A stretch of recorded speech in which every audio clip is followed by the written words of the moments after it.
இயக்குனர் மாரி செல்வராஜின் முதல் படமான பரியேறும் பெருமாள் திரைப்படத்தில் நடித்த கருப்பி நாய் வாகனம் மோதி உயிரிழந்தது சோகத்தை ஏற்படுத்தியுள்ளது. தீபாவளிக்கு பட்டாசு வெடித்ததால் பயந்து ஓடிய கருப்பி மீது வாகனம் மோதியதாக தகவல் தெரிவிக்கப்பட்டுள்ளது.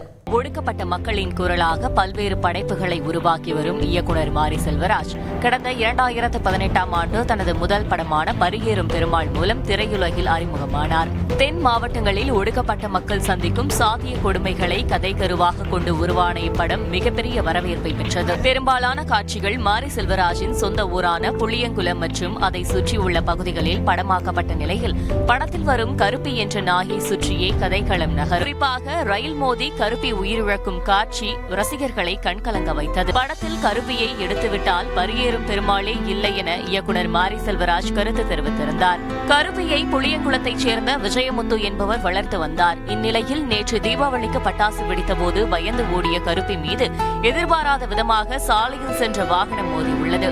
இதில் படுகாயமடைந்த கருப்பி பரிதாபமாக உயிரிழந்தது புளியங்குளம் மக்களை சோகத்தில் ஆழ்த்தியுள்ளது. இதனையடுத்து கருப்பியின் உடலுக்கு மாலை அணிவித்து பரப்பு பகுதியில் அடக்கம் செய்தனர்.